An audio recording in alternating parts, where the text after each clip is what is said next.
நிறைய எம்எல்ஏக்கள் கிடைச்சிட்டாங்க. அடுத்து கவுன்சிலர்களை தூக்குங்க.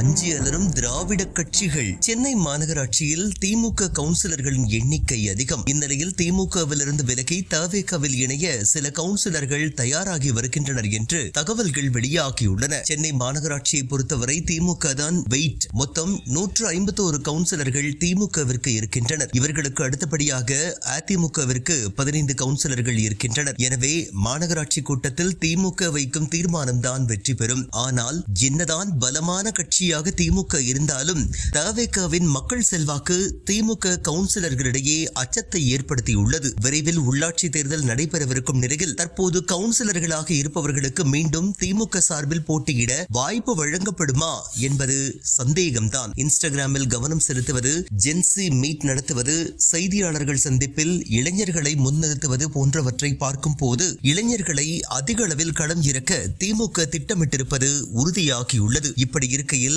மீண்டும் தங்களுக்கு வாய்ப்பு வழங்கப்படுமா என்று சிலர் யோசிக்க தொடங்கியுள்ளனர். அப்படியே மீண்டும் கவுன்சிலர் வேட்பாளர்களாக களம் இறங்கினாலும் தவேகா அலையை சமாளித்து வெற்றி பெற முடியுமா என்பதும் சந்தேகம் என்று திமுக கவுன்சிலர்கள் சிலர் யோசிக்கின்றனர். எனவே 10க்கும் மேற்பட்ட திமுக கவுன்சிலர்கள் தவேகாவிற்கு தாவ திட்டமிட்டு வருவதாகவும், அப்படி கட்சி தாவினால் உள்ளாட்சி தேர்தலில் மீண்டும் தங்களுக்கு போட்டியிட வாய்ப்பு வழங்கப்பட வேண்டும் என்று டிமாண்ட் வைத்து வருவதாகவும் தகவல்கள் வெளியாகியுள்ளன. எனவே விரைவில் இந்த கட்சி தாவல் நடக்கலாம் என்றும், இதனால் சென்னை மாநகராட்சி கூட்டத்தில் சலசலப்பு வெடிக்கும் என்றும் சொல்லப்படுகின்றது.